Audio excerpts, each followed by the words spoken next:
ये है बेटा, सीए फाउंडेशन नवंबर 2020 एग्जामिनेशन के principle and practices of accounting, प्यार से अकाउंटिंग बोलेंगे तो बेटा ये अकाउंटिंग सब्जेक्ट के रिवीजन लेक्चर्स की सीरीज है। आज का सबसे पहला वीडियो लेक्चर है बेटा, यस और नो। सो उम्मीद करता हूं कि आप लोग ये सारे के सारे लेक्चर्स पूरी शिद्दत और ईमानदारी के साथ देखोगे। इसमें हम लोग पूरा सिलेबस कवर अप करवाने वाले हैं बेटा।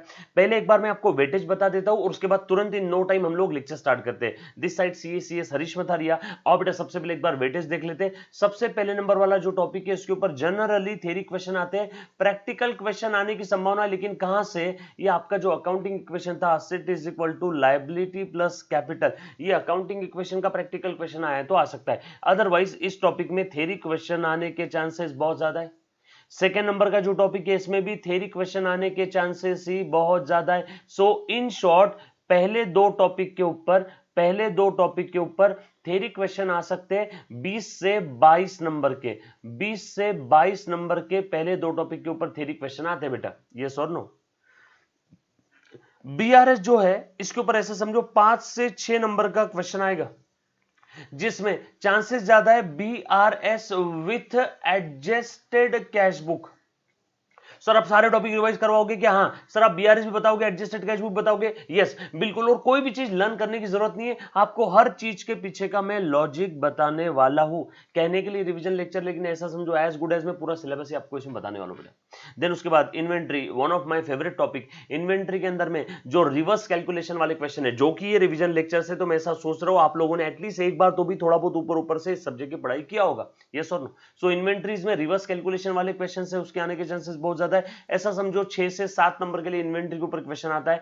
देन डिप्रिसिएशन, डिप्रिसिएशन में change in method of depreciation जो कि प्रोस्पेक्टिव इफेक्ट है, तो उसके ऊपर मॉड्यूल में क्वेश्चन दिया हुआ है एक अच्छा खासा, है ना। सीए के इंस्टीट्यूट के अपने मॉड्यूल में क्वेश्चन दिए हुए एक दो, तो वो डोंट वरी मेरे रिवीजन लेक्चर्स में करो होगा। इसके ऊपर अराउंड 5 से 6 नंबर के लिए क्वेश्चन आ सकते हैं। अकाउंटिंग फॉर स्पेशल ट्रांजैक्शन में कौन कौन से टॉपिक है बेटा, इसमें एक बार देखो तो जरा। इसमें है आपका बिल्स ऑफ एक्सचेंज, इसमें आपका कंसाइनमेंट, देन आपका गुड्स सोल्ड ऑन अप्रूवल और return basis, then average due date, और उसके बाद लास्ट में अकाउंट करंट। ये बिल्स ऑफ एक्सचेंज के ऊपर क्वेश्चन आने के चांसेस है 5 से 6 नंबर के लिए। इसमें थ्योरी कम और प्रैक्टिकल के चांसेस ज्यादा है। कंसाइनमेंट के ऊपर ऐसा समझो आपको अराउंड 6 नंबर का क्वेश्चन आएगा। इसके ऊपर कभी कभी आ सकता है, कभी कभी नहीं आता है। आया तो goods sold on approval return basis पे आएगा। और हर एग्जाम में ये अकाउंट करंट और ये एवरेज ड्यू डेट, इन दोनों में से एक टॉपिक के ऊपर क्वेश्चन आता ही आता है। दोनों में से एक टॉपिक, ये मेरा पिछले 10 साल का एक्सपीरियंस है, जो मैं देख रहा हूं उस हिसाब से बता रहा हूं बेटा। इन दोनों में से कोई तो एक टॉपिक के ऊपर क्वेश्चन आता है। सर इन शॉर्ट ये स्पेशल ट्रांजैक्शन ये वाला जो है पूरा, इसमें जो 5 टॉपिक आपको दिए, सर ये 5 टॉपिक का वेटेज क्या है, ऐसा समझना बेटा 16 से 20 नंबर के क्वेश्चन आपको ये स्पेशल ट्रांजैक्शन वाले टॉपिक से मिलेंगे। उसके बाद preparation of final account of sole proprietor, इसके ऊपर एक क्वेश्चन आ सकता है। अराउंड 8 मार्क का आपको फुल फ्लेश क्वेश्चन आएगा, है ना।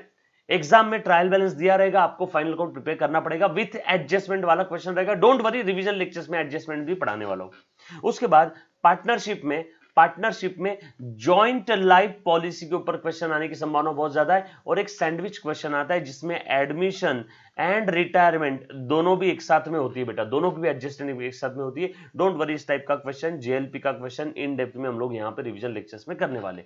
ऐसा समझो इसका वेटेज है अराउंड 14 से 16 मार्क्स का पार्टनरशिप का। और उसके बाद एनपीओ के ऊपर एक क्वेश्चन 10 नंबर का आता ही आता है। और लास्ट में हाँ, एनपीओ में एक चीज हैशटैग स्टार मार्क लगा के बोल देता हूं, सब्सक्रिप्शन की एडजस्टमेंट आपको लर्न करने की जरूरत नहीं, वो मैं को पूरी शिद्दत और ईमानदारी के साथ वीडियो लेक्चर्स में बताने वाला हूं। और लास्ट में कंपनी अकाउंट्स के अंदर में आपका शेयर्स है, डिबेंचर्स है, और सबसे पहले स्टार्टिंग में इंट्रोडक्शन टू, जिसमें जनरली थ्योरी आता है। शेयर्स में प्रो रेटा वाला क्वेश्चन अच्छे से करके रखना, और डिबेंचर्स में how to write off the loss on issue of debentures के क्वेश्चन है, how to write off the loss on issue of debentures के क्वेश्चन है। ये इतनी सारी चीजें आपने अच्छे से देखना। इसका भी वेटेज अराउंड 12 से 14 नंबर का एग्जाम में रहेगा, यस और नो। ये ऐसा कुछ वेटेज है, don't worry, in no time में। वैसे हर एक टॉपिक के पहले तो मैं आपको वेटेज बताने वाला हूं, लेकिन यहां पे आज हमारा जो टारगेट है वो है सबसे पहले नंबर वाला टॉपिक, थ्योरेटिकल फ्रेमवर्क। काफी बच्चे पहले दो टॉपिक को बहुत हल्के में लेते हैं, जो कि आपको बता दूं पहले दो टॉपिक का वेटेज 20 से 22 नंबर का है, जिसमें थ्योरी सबसे ज्यादा पूछी जाती है। जिसमें थ्योरी सबसे ज्यादा पूछी जाती है। तो प्लीज इस दो टॉपिक को, इन पहले दो टॉपिक को हल्के में नहीं लेना है, इसको भी आपने पूरी इज्जत के साथ पढ़ना है। तो आज का जो मेरा टारगेट है थ्योरिटिकल फ्रेमवर्क। अब ये थ्योरिटिकल फ्रेमवर्क आपको दिखने के लिए बहुत सिंपल दिखता है, बस ऐसा लग रहा होगा एक ही टॉपिक है थ्योरिटिकल फ्रेमवर्क, लेकिन एक चीज बता दूं, इसमें काफी सारे सब टॉपिक है। Meaning and scope of accounting, उसके बाद है आपका accounting concepts, convention and principle, उसके बाद है basic terminologies, basic accounting terms, उसके बाद है आपका capital and revenue expenditure and receipt, है ना। उसके बाद है आपका contingent asset and contingent liability, contingent asset and contingent liability. Then उसके बाद है आपका मेजरमेंट डिसिप्लिन, देन है आपका अकाउंटिंग स्टैंडर्ड, और लास्ट में है इंड एएस, इंड एएस। ओहो हो, 1 2 3 4 5 6 7 8 9, करीब करीब ये इतने 8 से 9 सब टॉपिक है बेटा इसके अंदर में थ्योरिटिकल फ्रेमवर्क में। तो उसमें से आने वाले 15 मिनट में, आने वाले 15 मिनट में हम लोग meaning and scope of accounting, इसके ऊपर भी एग्जाम में थ्योरी क्वेश्चंस आता है, ये हम लोग खत्म करने वाले। देन अगला वीडियो रहेगा कॉन्सेप्ट्स के ऊपर, देन अगला वीडियो में टर्म्स, कैपिटल, रेवेन्यू और कॉन्टिंजेंट असेट और लायबिलिटी, ये तीनों भी मैं एक साथ कवर अप करने वाला हूं। डन। सो चलो, in no time meaning and scope of accounting, इसके अंदर में भी काफी सारे प्यारे प्यारे थ्योरी क्वेश्चंस बनते हैं। सो फटाफट से मैं स्टार्ट करूं, आ जाओ बेटा सब लोग। थ्योरिटिकल फ्रेमवर्क में सबसे पहला unit meaning and scope of accounting दिख रहा है बेटा सभी को। और हाँ, ये जो नोट्स है, ये आपको इसी वीडियो के डिस्क्रिप्शन में लिंक में मिल जाएगा। ये जो नोट्स है इसी वीडियो के नीचे डिस्क्रिप्शन में लिंक में आपको मिल जाएगा। सो चलो स्टार्ट कर दे बेटा। थ्योरिटिकल फ्रेमवर्क में सबसे पहला वाला टॉपिक है meaning and scope of accounting. ये सुनो। सो देखो, सबसे पहले अब देखो मैं बता देता हूं रिवीजन लेक्चर्स में मैं क्या करवाने वाला हूं। जो सारी इंपॉर्टेंट चीजें उतना ही मैं लेने वाला हूं, जो फालतू की चीजें वो सारी चीजों को मैंने हटा दिया, सिर्फ मलाई मलाई आपके सामने ला करके रखा है। सारी चीजें मेरे साथ साथ लर्न कर लेना है आपने। इस टॉपिक के अंदर में थ्योरी क्वेश्चन आने के चांसेस सबसे ज्यादा है ना। इसीलिए जितने भी इंपॉर्टेंट मेरे हिसाब से थ्योरी क्वेश्चन बन सकते थे, मैंने सारे थ्योरी क्वेश्चंस को यहां पे पावर पॉइंट प्रेजेंटेशन में ले लिया है। सो सबसे पहला नीड ऑफ अकाउंटिंग, या इसी को मैं प्यार से बोल सकता हूं ऑब्जेक्टिव क्या है। ऑब्जेक्टिव के ऊपर आगे भी एक क्वेश्चन और आने वाला है, नीड और ऑब्जेक्टिव ऑफ अकाउंटिंग, यस और नो। सो पहला वाला थ्योरी क्वेश्चन एग्जाम में आए तो 4 से 5 नंबर के लिए पूछ सकते हैं बेटा। सो फटाफट से आप सभी ने मेरे साथ बता देना, 1 सेकेंड। हाँ चलो बेटा ले बता दो। सबसे पहले अकाउंटिंग क्यों करते हैं? कोई हॉबी थोड़ी ना, चलो यार क्रिकेट खेल के आ जाए तो अकाउंटिंग कर लेते, चलो यार बैडमिंटन खेल लेते, अभी मूड नहीं हो रहा है अभी अकाउंटिंग कर लेते। नो, हॉबी नहीं है बेटा। हमें अकाउंटिंग करना है क्योंकि उसके पीछे हमारी कुछ जरूरतें हैं, कुछ ऑब्जेक्टिव है, कुछ उद्देश्य है। जैसे कि सबसे पहले बिजनेस में जो भी हजारों ट्रांजैक्शंस हो रहे हैं, उन सारे ट्रांजैक्शंस को सिस्टमैटिक वे में रिकॉर्ड करना होता है, यस और नो। दूसरा, बिजनेस की औकात जाननी होती है। At the end of the accounting period business में, at the end of the accounting period business में कितनी असेट है, कितनी लायबिलिटी है, जानने के लिए हमें अकाउंटिंग करना जरूरी है। So to know the financial position of the business, धंधे में प्रॉफिट हुआ लॉस हुआ, परफॉर्मेंस जानने के लिए to know the financial performance. और बेटा पोजीशन समझ में आएगा बैलेंस शीट से, परफॉर्मेंस समझ में आएगा ट्रेडिंग P&L से। उसके बाद और जो भी इंफॉर्मेशन हमें मिल रही है वो इंफॉर्मेशन हम लोग अकाउंटिंग के जरिए कम्युनिकेट करते हैं to the users of accounting. कुछ इंटरनल होते हैं, कुछ एक्सटर्नल, डोंट वरी आगे देखेंगे बेटा हम लोग, यस और नो। सो रिपोर्टिंग पर्पस के लिए ये जो भी वर्ड मैंने बोल्ड करके रखे हैं सारे इंपॉर्टेंट वर्ड है बेटा। और भी कुछ रीजन है, किससे कितना लेना है डेटर्स, किसको कितना देना है, याद थोड़ी रखेंगे सब। बिजनेस में कितनी इनकम है और कितने एक्सपेंसेस है, ऐसे हजारों सवालों के जवाब हमें किसके थ्रू मिलते हैं बेटा? अकाउंटिंग के थ्रू मिलते हैं। इसीलिए हम लोग अकाउंटिंग करते हैं। और एग्जाम में एक चीज मैं बता देता हूं, आपने मॉड्यूल का जो सेंटेंस हो एज इट इज याद करके रट्टा मार के नहीं लिखना है, आपने आपकी ओन लैंग्वेज में जवाब देना है। लेकिन ओन लैंग्वेज में जो भी आप जवाब दोगे ना, वो समझ में आ जाना चाहिए एग्जामिनर को, जो भी आपका पेपर चेक कर रहेगा उसको, यस और no. So need of accounting हमने देख लिया। ऐसी काफी सारी वजह है जिसकी वजह से हम लोग अकाउंटिंग कर रहे हैं, यस और नो। नेक्स्ट क्वेश्चन पे आ जाओ फटाफट से। Meaning of accounting, meaning of accounting के ऊपर एग्जाम में क्वेश्चन आने के चांसेस काफी कम है, लेकिन just for the sake of knowledge हम लोग एक बार देख लेते हैं। As per the definition, accounting मतलब क्या है? Accounting is an art of record keeping. The process of accounting start with first identifying the events. Exam में fill in the blanks, multiple choice question type वाला, या पहले question में जो true और फॉल्स फिल इन ब्लैंक्स होते हैं ना, वहां पे ये सेंटेंस रिलेटेड क्वेश्चन क्रिएट हो सकता है। कैसे? The accounting process starts with, आगे फिल इन ब्लैंक स्पेस दे दिया और आपको नीचे पूछेंगे कि फिल इन द ब्लैंक्स, यहाँ पे क्या वर्ड आएगा बता दो। सो यहाँ पे first identifying the events and ends with the transactions which are financial character and then be recorded in the books of account. Sir मतलब क्या हुआ इसका? बेटा अकाउंटिंग स्टार्ट्स कहां से होता है? धंधे में जैसे ही ट्रांजैक्शंस होते हैं, ट्रांजैक्शंस देखते ही सबसे पहले पता लगा कि इस ट्रांजैक्शन की वजह से कौन कौन से अकाउंट पे इंपैक्ट हो रहा है। सो सबसे पहला स्टेप है अकाउंटिंग स्टार्ट होता है, अकाउंटिंग स्टार्ट होता है रिकॉर्डिंग से।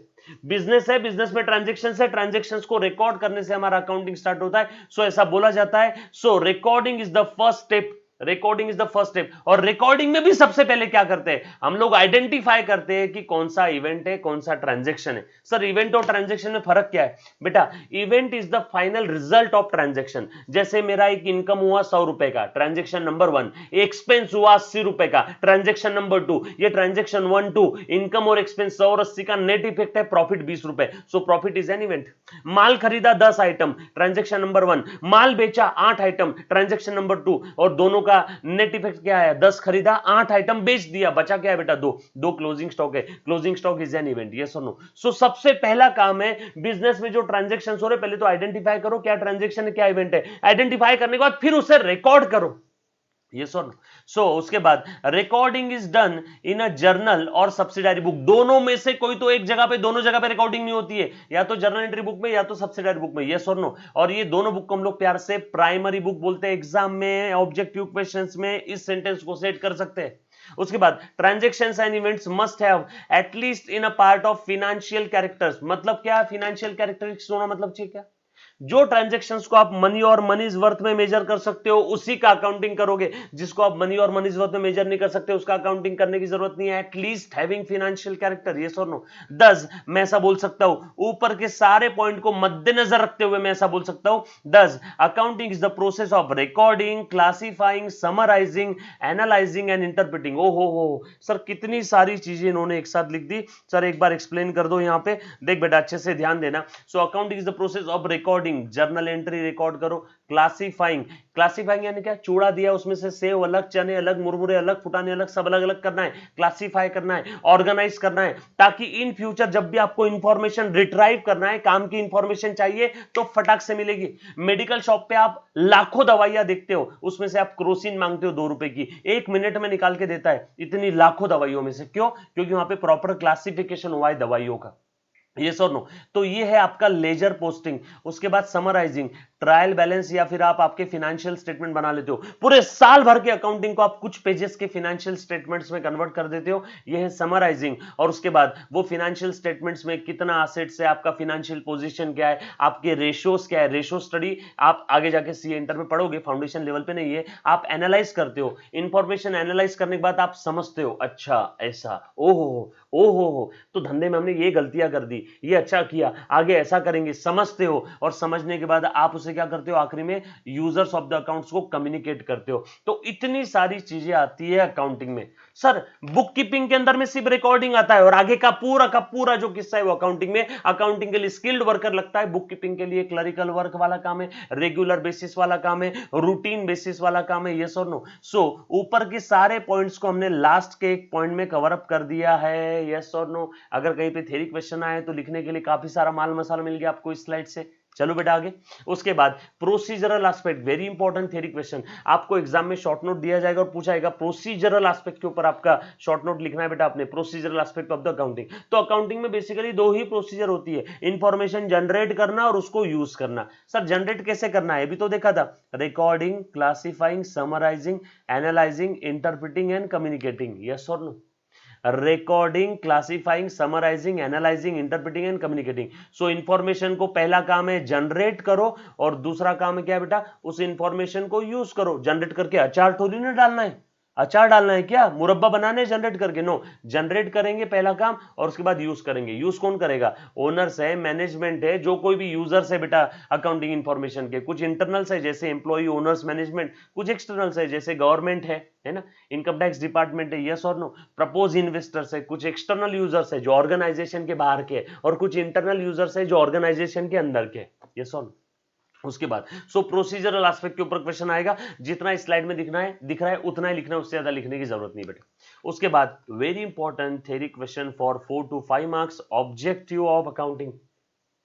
क्यों कर रहे हैं अकाउंटिंग? ऑलरेडी हमने ऑब्जेक्टिव देखा, बस यहां पे थोड़ा सा सिस्टमेटिक वे में मैं लिख करके बता रहा हूं। मीनिंग वही है जो सबसे पहले स्लाइड में हमने देखा था, नीड ऑफ अकाउंटिंग में। सबसे पहला ऑब्जेक्टिव सिस्टमेटिक रिकॉर्डिंग। दूसरा है असर्टेनमेंट, मतलब पता लगाना किसका, रिजल्ट का। रिजल्ट कौन सा बेटा? आपके बिजनेस का जो भी रिजल्ट रहेगा, फायदा या नुकसान, प्रॉफिट या लॉस, कहां से समझेगा? ट्रेडिंग P&L अकाउंट से, मैन्युफैक्चरिंग अकाउंट से। डोंट वरी, फाइनल अकाउंट ये टॉपिक में देखेंगे मैन्युफैक्चरिंग अकाउंट क्या है। उसके बाद तीसरा ascertainment of the financial position, result, systematic recording. जितनी भी चीजें सर्कल कर रहा हूं मेरे भाई, ये सारी इंपॉर्टेंट है। उसके बाद providing information to the interested parties, to the users of the financial statement, to the users of books of account. User बोलते दिमाग में आ जाना चाहिए, कुछ इंटरनल कुछ एक्सटर्नल। उसके बाद to know the solvency position, business की सॉल्वेंसी पोजीशन क्या है। बिजनेस में असेट ज्यादा है, लायबिलिटी कम है, बिजनेस सॉल्वेंट है। और बिजनेस में उल्टा हो गया, असेट कम है, लायबिलिटी ज्यादा है, बिजनेस इंसॉल्वेंसी की तरफ जा रहा है। यस और नो? ये था बेटा आपका ऑब्जेक्टिव्स ऑफ अकाउंटिंग। जितना इस स्लाइड पे दिख रहा है उतने भी कीवर्ड आपने अच्छे से एक्सप्लेन कर दिए एक एक लाइन में, तो भी आपको अच्छे नंबर मिल सकते हैं। यस और नो? उसके बाद आगे चलते बेटा, functions of accounting. Functions of accounting, functions क्या क्या देखो तो जरा। Measurement, forecasting, decision making, comparison, control और government regulation and taxation. Very important theory question, very important theory question exam में 4 से 5 नंबर के लिए पूछा जाता है। बच्चों को पूछते हैं फंक्शन और बच्चे गधे लिख के आते हैं ऑब्जेक्टिव और नीड। भैया पूछा क्या है? फंक्शंस ऑफ अकाउंटिंग, तो लिखना भी क्या है? फंक्शंस ऑफ अकाउंटिंग ही लिखना है। इसको याद करने की एक शॉर्टकट मेमोरी टेक्निक बता देता हूं, देखना जरा। देखना क्या हो गया, इसको मेमोरी टेक्निक बता रहा हूं, देख जरा ध्यान दे अच्छे से। ये यहां पे लिख देता हूं, MFGCCD, MFGCCD। M measurement, F forecasting और ये D decision making, CCG comparison control और G मतलब गवर्नमेंट। MFGCCD, MFGCCD इलॉजिकल है फिर भी लॉजिकल है, याद रख लेना बेटा आपने, MFGCCD। मेजरमेंट सबसे पहला काम है अकाउंटिंग का। अकाउंटिंग क्या करता है? बिजनेस के परफॉर्मेंस को मेजर करता है। सर कैसे? इन मनी और मनी इज वर्थ। देखो बेटा, measures the past performance of the business entity and depicts its current financial position. Sir कैसे मेजर करता है? इन मनी और मनी इज वर्थ। जरा बताना तो सर कोई एक एग्जांपल। धंधे में क्या हुआ, एक माल बेचा है मैंने, 50,000 रुपए का माल बेचा है, तो ये जो परफॉर्मेंस है, माल बेचा, इसको मेजर किया अकाउंटिंग ने और एंट्री पास किया, cash account debit 50,000 to sales account credit 50,000। साल के आखिरी में इनकम में से एक्सपेंस माइनस करके अकाउंटिंग ने क्या किया? प्रॉफिट मेजर किया। उसके बाद साल के आखिरी में असेट्स और लायबिलिटी की पोजीशन बता के आपको फाइनेंशियल पोजीशन मेजर करके बता दिया। देखो ये सब अकाउंटिंग के फंक्शंस है। पहला काम है अकाउंटिंग मेजर करता है, गिनता है, मेजर करता है किसको? बिजनेस के परफॉर्मेंस को। So very important measurement. उसके बाद अगला फोरकास्टिंग। अकाउंटिंग से हमें इंफॉर्मेशन मिलती है, उस इंफॉर्मेशन को मद्देनजर रखते हुए हम लोग फ्यूचर की तरफ जाते हैं और हम लोग फ्यूचर में क्या होने वाला है प्रेडिक्ट करते हैं। फोरकास्टिंग है ना, फोरकास्टिंग के लिए होना जरूरी है इंफॉर्मेशन। तो बुक्स ऑफ अकाउंट्स, अकाउंटिंग हमें इंफॉर्मेशन मिलता है, इस इंफॉर्मेशन को प्रोसेस करके हम लोग भविष्य प्रेडिक्ट करते हैं, फोरकास्टिंग। उसके बाद डिसीजन मेकिंग, इंफॉर्मेशन की वजह से हम लोग डिसीजन लेते हैं। जैसे मुझे बाइक लेना है, पल्सर लूं चाहे करिश्मा लूं, तो मैं दोनों बाइक की इंफॉर्मेशन निकालता हूं और उस इंफॉर्मेशन के भरोसे डिसीजन लेता हूं। तो वैसे ही मेरी 4 ब्रांचेस है, 4 में से तीसरी ब्रांच में क्या हो रहा है? लॉस चल रहा है। तो मैं अब ये लॉस हुआ कैसे पता चला? अकाउंटिंग की वजह से। तो जैसे पता चला कि इसमें लॉस चल रहा है तो मैं डिसीजन लूंगा, या तो यहाँ के मैनेजर को धक्के मार के बाहर निकाल दूंगा या तो ये ब्रांच बंद कर दूंगा। सो डिसीजन मेकिंग के लिए भी इंफॉर्मेशन जरूरी है और इंफॉर्मेशन कौन देता है? अकाउंटिंग। तो ये उसका काम है, अकाउंटिंग का काम है मेजरमेंट करना, अकाउंटिंग का काम है फोरकास्ट, अकाउंटिंग का फंक्शन है बेटा, नेक्स्ट फंक्शन है डिसीजन मेकिंग।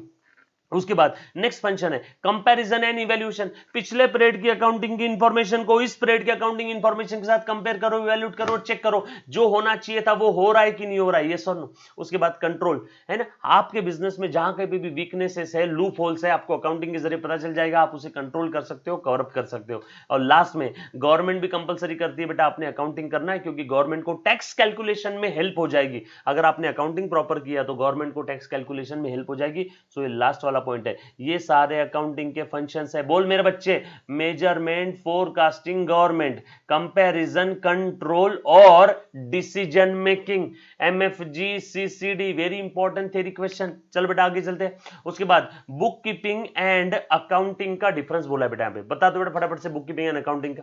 पहले हमने देखा था, देखो बेटा, बुक कीपिंग मतलब बेसिकली ये रिकॉर्डिंग रूटीन वर्क है, यहाँ पे आपको दिमाग लगाने वाला काम है, स्किल्ड वर्कर लगेगा। और जनरली अकाउंटिंग कब करते हैं बेटा? Eight the end of the period. Accounting में बेसिकली आता क्या है? आपका ट्रायल बैलेंस और फाइनल अकाउंट्स, यस और नो, जो रोज नहीं होता है, रूटीन वर्क नहीं है, at the end of the period है। सो ये बेसिकली रिकॉर्डिंग ऑफ ट्रांजेक्शन है और ये समराइजिंग है। उसके बाद work mainly of routine nature, इसमें हायर लेवल ऑफ नॉलेज वाला बंदा लगेगा, ये क्लरिकल वर्क है। Book keeping constitute the base for accounting, बगैर बुक कीपिंग के अकाउंटिंग संभव नहीं है। So book keeping is the first step for accounting और बेस फॉर अकाउंटिंग, यस और नो। और अकाउंटिंग ये लैंग्वेज ऑफ बिजनेस है, क्योंकि अकाउंटिंग के जरिए हम लोग इंफॉर्मेशन को कम्युनिकेट करते हैं, जिसके जरिए इंफॉर्मेशन को कम्युनिकेट करते हैं उसको लैंग्वेज बोलते हैं मेरे बच्चे। And to follow the basic accounting concepts and convention, आपको बुक कीपिंग करते वक्त basic accounting concepts convention follow करना है, और यहाँ पे अकाउंटिंग करते वक्त अपने प्रोसीजर, फ्रेमवर्क, थ्योरेटिकल फ्रेमवर्क, ये सारी चीजें फॉलो करना है। क्या रहेगा, मैं आपको फाइनल अकाउंट टॉपिक करते वक्त बताऊंगा कि कौन कौन सी प्रोसीजर्स आपने फॉलो करना है। उसके बाद और देखना एक और चीज, बुक कीपिंग, जर्नल एंट्री करने वाला काम हर बिजनेस के लिए, हर टाइप के बिजनेस के लिए सेम है, लेकिन accounting nature of business change हो गया तो अकाउंटिंग भी चेंज हो जाएगा। सर मतलब इंश्योरेंस कंपनी का फाइनल अकाउंट अलग तरीके से बनेगा, इलेक्ट्रिसिटी कंपनी का फाइनल अकाउंट अलग तरीके से, एनपीओ का फाइनल अकाउंट अलग तरीके से, नॉर्मल पार्टनरशिप फर्म का फाइनल अकाउंट अलग तरीके से, कंपनी का फाइनल अकाउंट अलग तरीके से, सोल प्रोप्राइटरी फर्म का फाइनल अकाउंट अलग तरीके से। इसलिए बोला है अकाउंटिंग में यहां पे क्या बेसिकली समराइज रिपोर्ट आती है, तो समराइज रिपोर्ट अलग अलग बिजनेस की अलग अलग हो सकती है, लेकिन बुक कीपिंग, जर्नल एंट्रीज, कोई भी बिजनेस रहो सबके लिए जर्नल एंट्री बिल्कुल सेम है। Financial statements not form part of book keeping, yes financial statements यहां पे form part of book keeping. Financial statement accounting में आते हैं, बुक कीपिंग में नहीं आते। फाइनेंशियल पोजीशन नहीं समझ में आएगी बुक कीपिंग से, यहां से फाइनेंशियल पोजीशन समझ में आएगी, यस और नो। ये सारे पॉइंट लिखना, आउट ऑफ आउट नंबर आपको मिलेंगे। Very important theory question, book keeping and accounting. सब फील्ड्स ऑफ अकाउंटिंग, सब फील्ड्स में क्या क्या है बेटा? Financial accounting, management accounting, financial accounting, management accounting, cost accounting, social responsibility and human resource accounting. आप सबका मतलब फटाफट से सुन लो, जो हम लोग पढ़ रहे हैं ये वाला जो सब्जेक्ट है ये है फाइनेंशियल अकाउंटिंग। मैनेजमेंट अकाउंटिंग ये बेसिकली आप सीए इंटर में पढ़ोगे, ये आप सीए इंटर में पढ़ोगे, ये आपके सिलेबस में नहीं है, ये भी नहीं है बेटा आपके सिलेबस में, ना सीए इंटर में पढ़ना ना फाइनल। अब अच्छे से ध्यान देना, फाइनेंशियल अकाउंटिंग ये आपका रेगुलर जो आप हम लोग सब्जेक्ट पढ़ रहे हैं ना, ये फाइनेंशियल अकाउंटिंग ही है।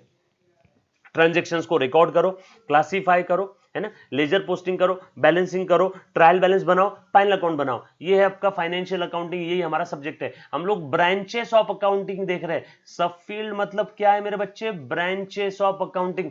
दूसरा management accounting, management accounting is basically related to a decision making. Management related decisions को रिकॉर्ड करना, एनालाइज करना, समझना, ये सब कुछ कहां पे आता है? मैनेजमेंट अकाउंटिंग में। मैनेजमेंट रिलेटेड डिसीजंस को रिकॉर्ड करना, समराइज करना, एनालाइज करना, इंटरप्रेट करना, सब कहां पे आता है? मैनेजमेंट अकाउंटिंग में। सीए इंटर में आपको ये सब्जेक्ट आएगा। और कॉस्ट अकाउंटिंग, जैसे पेन है, ये एक पेन को मैन्युफैक्चर करने के लिए फैक्ट्री के मालिक को कितनी कॉस्ट लगी, ये कॉस्ट कैलकुलेट करने का काम बेसिकली कहां पे आता है? कॉस्ट अकाउंटिंग में। उसके बाद सोशल रिस्पॉन्सिबिलिटी, आप लोग जानते हो आज समाज में काफी सारी फैक्ट्रियाज है, फैक्ट्रीज की वजह से जो धुआं निकल रहा है उसकी वजह से हमारे एनवायरनमेंट को काफी हर्ट हो रहा है। तो इन्हीं कंपनीज को बोला जाता है आप समाज के लिए कुछ खर्चा करो, आपने कितना खर्चा किया और उस खर्चे से कितना बेनिफिट मिला, इसका हिसाब किताब रखना, है ना, ये सोशल रिस्पॉन्सिबिलिटी अकाउंटिंग में आएगा। जैसे हमारे पुणे सिटी में यहाँ पे आदर पूनावाला जो साहब है, पूनावाला ग्रुप का जो मालिक है, उनके जो बेटे आदर पूनावाला है ना, वो पुणे को क्लीन करने के लिए वो इलेक्ट्रॉनिक जो वैक्यूम क्लीनर रहता है ना वो घुमाते रहते हैं। मुझे पहले लगा था कि उनको पॉलिटिक्स में आना है, नो, उनको पॉलिटिक्स में नहीं आना है, वो it is a part of CSR, corporate social responsibility, yes और नो। तो क्या होती है कि स्पेसिफाइड कंपनीज को अपने प्रॉफिट का कुछ परसेंटेज का हिस्सा समाज के लिए खर्चा करना है, it is their social responsibility. तो उन्होंने कितना खर्चा किया उससे कितना बेनिफिट मिला समाज को, ये सब हिसाब किताब लिखना, इसको हम लोग बोलते हैं corporate social responsibility accounting. Don't worry, आपके सिलेबस में नहीं बेटा, बस इतना ही ध्यान रखना आपने।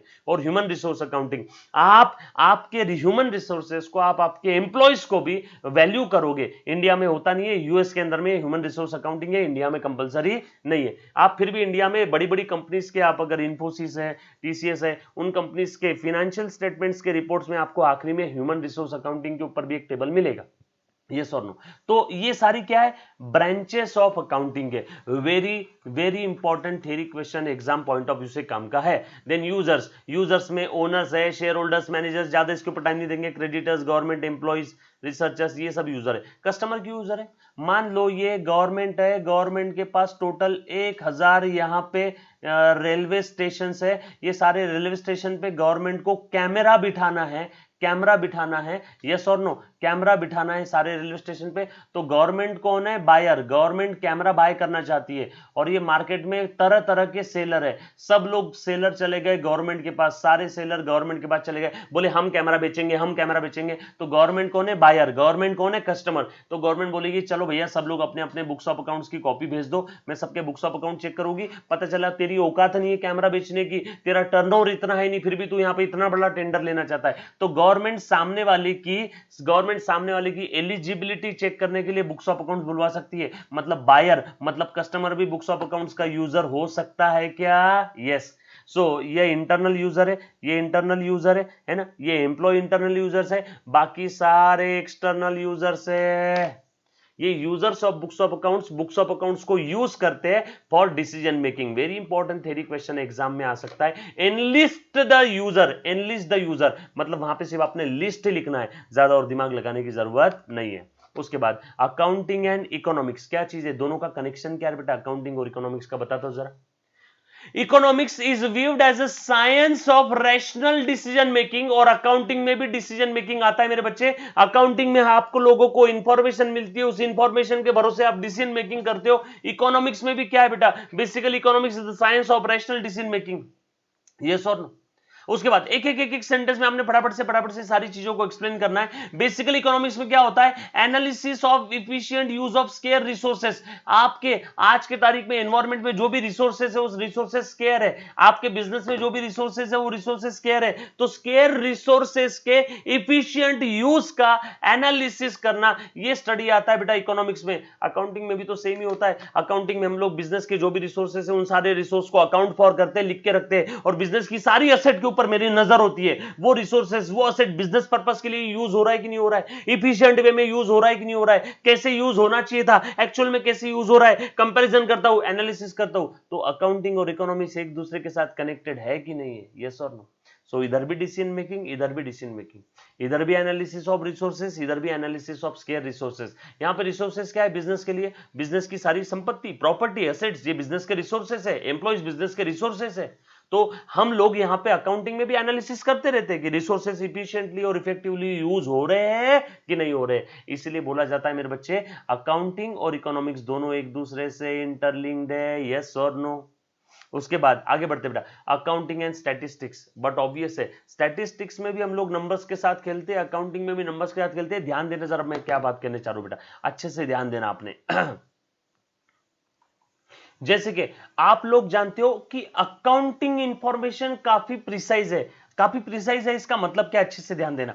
अकाउंटिंग में बेटा हम लोग आखिरी एक एक रुपए तक हिसाब करते हैं और हमें एग्जैक्ट सारी फिगर्स मिलती है। अकाउंटिंग में ऐसा नहीं होता है कि 570 रुपए का माल बेच दिया तो एक काम कर दे 550 रुपीज लिख दे, 600 रुपए लिख दे। No, accounting information is very precise. हम लोग एक एक रुपए तक का, लास्ट पैसे तक का हिसाब करते हैं। लेकिन जब आप डिसीजन मेकिंग लेते हो, आपके ही धंधे में जब ओनर या मैनेजमेंट डिसीजन लेता है, तो वहां पे एक एक 2-2 रुपए या प्रिसाइज नंबर की हम लोग बात नहीं करते, वहां पे अंदाज। इस साल टर्नओवर कितना होगा, 5 से 6 करोड़। इस साल का एक्सपेंसेस कितना रहेगा, 2 से 3 करोड़। यस और नो, हम लोग प्रिसाइज बातें नहीं करते जब डिसीजन लेते हैं। तो डिसीजन मेकिंग करते वक्त हम लोग इस प्रिसीजन को, है ना, लास्ट पैसे तक लेते हैं, मतलब ये वेरी प्रिसाइज है, हम लोग इसको कंसीडर नहीं करते। और सेम ऐसा ही होता है स्टैटिस्टिक्स में। स्टैटिस्टिक्स में भी हम लोग सारी लास्ट पैसे तक की, लास्ट रुपए तक की फिगर को कंसीडर नहीं करते। स्टैटिस्टिक में भी हम लोग कोई फिगर का, वैल्यू का, बिहेवियर या ट्रेंड को समझते हैं। और अकाउंटिंग में भी डिसीजन लेते वक्त हम लोग कोई तो फिगर को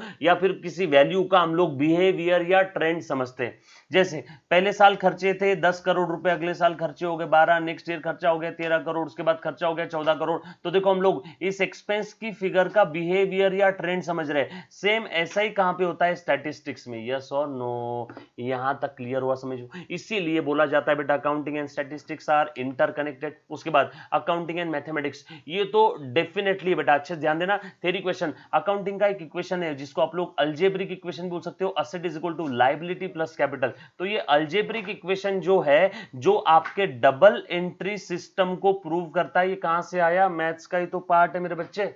यस और नो? और अकाउंटिंग करते वक्त आपको इक्वेशन का नॉलेज, इंटरेस्ट कैलकुलेशन का नॉलेज, इक्वेशन का नॉलेज, इंटरेस्ट कैलकुलेशन का, एन्युटी का नॉलेज होना भी जरूरी है। इसीलिए बोला जाता है accounting and mathematics are inter related. देखो ये जो भी है ना, accounting maths, accounting law, accounting management, accounting economics, accounting statistics, इनका जो आपस का रिलेशन पूछा है, यहाँ पे आपको ऐसी आंसर लिखना है, यहाँ पे टू द पॉइंट सारी चीजें एग्जैक्ट ऐसी एज इट इज नहीं मिल जाएगी कि सर टू द पॉइंट बता दो। ऐसा आपको बोलना है अकाउंटिंग में ये होता है, इकोनॉमिक्स में भी ये होता है, इसलिए इंटर रिलेटेड है। अकाउंटिंग में ये होता है, इक्वेशन है, मैथ्स में भी इक्वेशन है। अकाउंटिंग में भी इंटरेस्ट कैलकुलेशन है, मैथ्स में भी इंटरेस्ट कैलकुलेशन है। अकाउंटिंग में भी आपको काफी बार एन्युटी निकालना है, मैथ्स में भी एन्युटी निकालना है, तो ये इंटर रिलेटेड है। यस और नो? उसके बाद अकाउंटिंग एंड लॉ। अब आप लोग जानते हो, जो कोई भी बिजनेस एंटिटी है, चाहे कंपनी बोल, चाहे सोल प्रोप्राइटरी बोल, चाहे कोई पार्टनरशिप फर्म बोल, इनको भारत में अगर धंधा करना है तो कहीं ना कहीं कोई ना कोई लॉ फॉलो करना है। यस और नो? और आप लोगों को देखो बेटा आगे जाके समझ में आएगा, कंपनी लॉ में बोला है फिनेंशियल स्टेटमेंट्स के लिए थ्योरी और फिनेंशियल स्टेटमेंट का फ्रेमवर्क कैसा है, कंपनी ने बुक्स ऑफ अकाउंट्स कैसे मेंटेन करना है, ये काफी सारी चीजें लॉ में दी है। इसका मतलब लॉ अकाउंटिंग को इन्फ्लुएंस कर रहा है। लॉ बोल रहा है ऐसी अकाउंटिंग करो, लॉ आगे जाके सी इंटर में समझ में आएगा। लॉ में बोला है अकाउंटिंग डबल एंट्री सिस्टम के हिसाब से, अक्रूवल के हिसाब से, अकाउंटिंग स्टैंडर्ड्स को फॉलो करे, वैसा होना चाहिए। ऐसा लॉ में कंपनीज एक्ट 2013 में सेक्शन में बोला हुआ है। यस और नो? तो इसका मतलब लॉ अकाउंटिंग के ऊपर इफेक्ट कर रहा है। और कभी कभी ऐसा भी होता है, सर इसका मतलब क्या अकाउंटिंग लॉ को ओवरराइड करती है क्या? ना मुन्ना ना, law is the supreme authority. Accounting law को ओवरराइड नहीं कर रहा है, लेकिन काफी बार आप लोगों को पता है, देखो ऐसा भी हो जाता है कि अकाउंटिंग की वजह से काफी बार लॉ के अंदर में भी चेंजेस आते हैं। अब आप लोग जानते हो, अगर लॉ बनाया है अकाउंटिंग के लिए तो अकाउंटिंग स्टैंडर्डाइज होना जरूरी है। और अकाउंटिंग स्टैंडर्डाइज है तो ही हम लोग किसी पर्टिकुलर कोई चीज के लिए लॉ बना सकते हैं। इसीलिए दोनों का एक दूसरे के ऊपर इंफ्लुएंस है, इसीलिए बोल दिया अकाउंटिंग और लॉ का इंटर रिलेशनशिप है। यस और नो? उसके बाद अकाउंटिंग और मैनेजमेंट। मैनेजमेंट और अकाउंटिंग का क्या रोल है बेटा? कुछ नहीं है, अकाउंटेंट मैनेजमेंट को डे टू डे बेसिस पे इंफॉर्मेशन देता। मैनेजमेंट को जो इंफॉर्मेशन चाहिए मैनेजमेंट अकाउंटेंट से लेती, या फिर मैनेजमेंट को अगर कोई स्पेसिफाइड एडॉक क्वेरी अगर है तो वो मैनेजमेंट अकाउंटेंट के साथ बैठ के डिस्कस करती। सो अकाउंटेंट ये मैनेजमेंट की जगह पे बैठ करके अपना रोल बहुत अच्छे से प्ले कर सकता है, या मैनेजमेंट का और अकाउंटेंट का दोनों का आपस में इंटरकनेक्शन है। दैट्स इट गेम, और इससे ज्यादा दिमाग लगाने का काम नहीं। उसके बाद limitations of accounting, again one of the very important theory question. पहला लिमिटेशन क्या है बेटा? अकाउंटिंग में हम लोग वही इंफॉर्मेशन को रिकॉर्ड कर सकते हैं, समझ सकते हैं, लिख सकते हैं, एनालाइज कर सकते हैं, फाइनल अकाउंट में ले सकते हैं, जिसको हम लोग मनी और मनीज वर्थ में मेजर कर सकते हैं। जो इंफॉर्मेशन को मनी और मनीज वर्थ में मेजर नहीं कर सकते वो अकाउंटिंग में आती नहीं। जैसे डायरेक्टर की डेथ हो गई, धंधे पे इफेक्ट होगा लेकिन इसका अकाउंटिंग नहीं कर सकते। यस और नो? दो डायरेक्टर के बीच में झगड़े हो गए, धंधे पे इफेक्ट होगा लेकिन अकाउंटिंग नहीं कर सकते। क्यों? क्योंकि मनी और मनी वर्थ में मेजर नहीं कर सकते। दूसरा, आपका अकाउंटिंग एस्टिमेट बेसिस पे, मुझे लगता है इस बार इतने का provision for doubtful debt create करना है 2% का। क्यों? गलत नहीं हो सकता, अंदाज है। सो अंदाज आपका अकाउंटिंग कर रहे हो, दूसरा लिमिटेशन है। अकाउंटिंग में आप बहुत सारी फिगर अंदाजन बेसिस पे डिप्रिसिएशन चार्ज करते हैं, असेट का यूजफुल लाइफ एस्टिमेटेड होता है। किसने बोला कि एग्जैक्ट वो असेट 10 साल ही चलने वाली है? क्यों 11-12 साल नहीं चल सकती है क्या? एस्टिमेट है। तीसरा, अकाउंटिंग इंफॉर्मेशन बायस हो सकती है, अपने हिसाब से लोग इंफॉर्मेशन को चेंज करते हैं। फिक्स कॉस्ट आज भी भारत में, अमेरिका में तो खैर मार्केट वैल्यू पे रिकॉर्ड करते हैं, लेकिन भारत में आज भी फिक्स कॉस्ट ओरिजिनल कॉस्ट पे। आज के 50 साल पहले मैंने लैंड परचेस किया था 10,000 का, आज भी वो लैंड 10,000 का ही दिख रहा है, बल्कि उसकी वैल्यू 10 करोड़ है। फिर भी ओरिजिनल कॉस्ट पे दिखाते हैं। उसके बाद अकाउंटिंग मैनिपुलेट हो सकती है। Then money measurement, unit change in value, जिसके भरोसे अकाउंटिंग हो रही है, पैसा, रुपया, रोकड़ा, उसकी वैल्यू समय समय पे चेंज होते रहती है। आज के 6 महीने पहले सोना 3,000 रुपए ग्राम मिलता था, आज सोना 5,000 रुपए ग्राम मिल रहा है। बताओ बेटा, रुपए की ही वैल्यू चेंज हो गई। जो अकाउंटिंग का बेस है, जो अकाउंटिंग का बेस है, उसी की वैल्यू चेंज हो गई मेरे बच्चे। तो ये सारे क्या बेटा, लिमिटेशन है। Consider only those asset which can be express in monetary term and sometimes, मतलब जो मॉनिटरी टर्म्स में उसी को हम लोग अकाउंटिंग करते हैं, बाकी और किसी का अकाउंटिंग नहीं होगा। Sometimes accounting principles conflict with each other. जैसे कंजर्वेटिज्म कॉन्सेप्ट बोलता है फ्यूचर के गेन को आज रिकॉग्नाइज मत करो, और दूसरा ही पल आप बोलते हो provision for discount on creditors, yes और नो। उसके बाद FS prepared as per the cost concept, ये तो हमने देखा ही था कि कॉस्ट के हिसाब से हम लोग प्रिपेयर करते हैं। कहा गया ये ओरिजिनल कॉस्ट पे, जो कि गलत है। उसके बाद next, role of accountant in the society, है ना। अकाउंटेंट का रोल क्या है आज के सोसाइटी में? बुक्स ऑफ अकाउंट मेंटेन करना, statutory audit, external auditor. Audit मतलब क्या? किसी के बिजनेस के बुक्स ऑफ अकाउंट्स को चेक करना, वेरीफाई करना, स्क्रूटिनाइज करना और देखना क्या वो books of accounts true and fair picture show कर रहे हैं कि नहीं कर रहे। And audit is an independent examination of books of accounts whether this books of accounts are showing true and fair view. इसके ऊपर हमें ओपिनियन देना है, to express an opinion whether this books of accounts are showing true and fair view. Sir true and fair view मतलब क्या? जैसा होना चाहिए था वैसा है कि नहीं है, ये चेक करने की प्रोसेस को हम लोग कहते हैं ऑडिट। तो ऑडिट में भी दो टाइप के ऑडिट है, एक एक्सटर्नल यानी स्टैट्यूटरी, इंस्टीट्यूट आपकी एग्जाम ले रही है, एक्सटर्नल ऑडिट हो रहा है आपका, और मैं आपका टेस्ट ले रहा हूं, आपका इंटरनल ऑडिट हो रहा है। ये ऑर्गेनाइजेशन के अंदर ही कोई बंदा ओनर ने या मैनेजमेंट ने अपॉइंट कर दिया चेक करने के लिए, इंटरनल ऑडिटर, है ना। बाहर से लॉ के तहत कोई बंदा आया चेक करने के लिए, स्टैट्यूटरी और एक्सटर्नल ऑडिटर। टैक्सेशन में भी अकाउंटेंट का रोल है, रोल देख रहे हैं अकाउंटेंट का। मैनेजमेंट में भी है, फाइनेंशियल एडवाइसेस में भी, अदर सर्विसेज में। फाइनेंशियल एडवाइसेस में इतने सारे एरियाज पे वो एडवाइस दे सकता है, और ये कुछ अदर सर्विसेज है, सेक्रेटरियल वर्क है, कंपनी इनकॉर्पोरेट करना, डायरेक्टर चेंज करना, ये वो कुछ सेक्रेटरियल वर्क है, कंपनी में जनरली ज्यादा होता है। देन शेयर रजिस्ट्रेशन वर्क है, देन कंपनी फॉर्मेशन है, रिसीवरशिप, लिक्विडेशन। काफी बार कोई कंपनी अगर बंद हो रही है, लिक्विडेट हो रही है, इंसॉल्वेंट हो गई, तो वहां पे सीए को एज अ रिसीवरशिप और लिक्विडेशन के काम के लिए भी अपॉइंट किया जाता है। आर्बिट्रेशन, लफड़ा झगड़ा चल रहा है कोर्ट के अंदर में, रिप्रेजेंटेटिव बोल के भी जा रहा है, आर्बिट्रेशन में हेल्प कर रहा है। Cost accountant and accountant and information services, yes और नो। ये कुछ अदर सर्विसेज है, आपने बस रीड करके नॉलेज पर्पज के लिए छोड़ दिया। मिलते हैं नेक्स्ट लेक्चर में, नेक्स्ट वीडियो लेक्चर में, नेक्स्ट टॉपिक के रिवीजन के लिए। तब तक के लिए अलविदा, take care, bye bye, love you. और हाँ, ये सारी नोट्स है डिस्क्रिप्शन से आपको मिल जाएगी। Bye bye, stay home stay safe बेटा।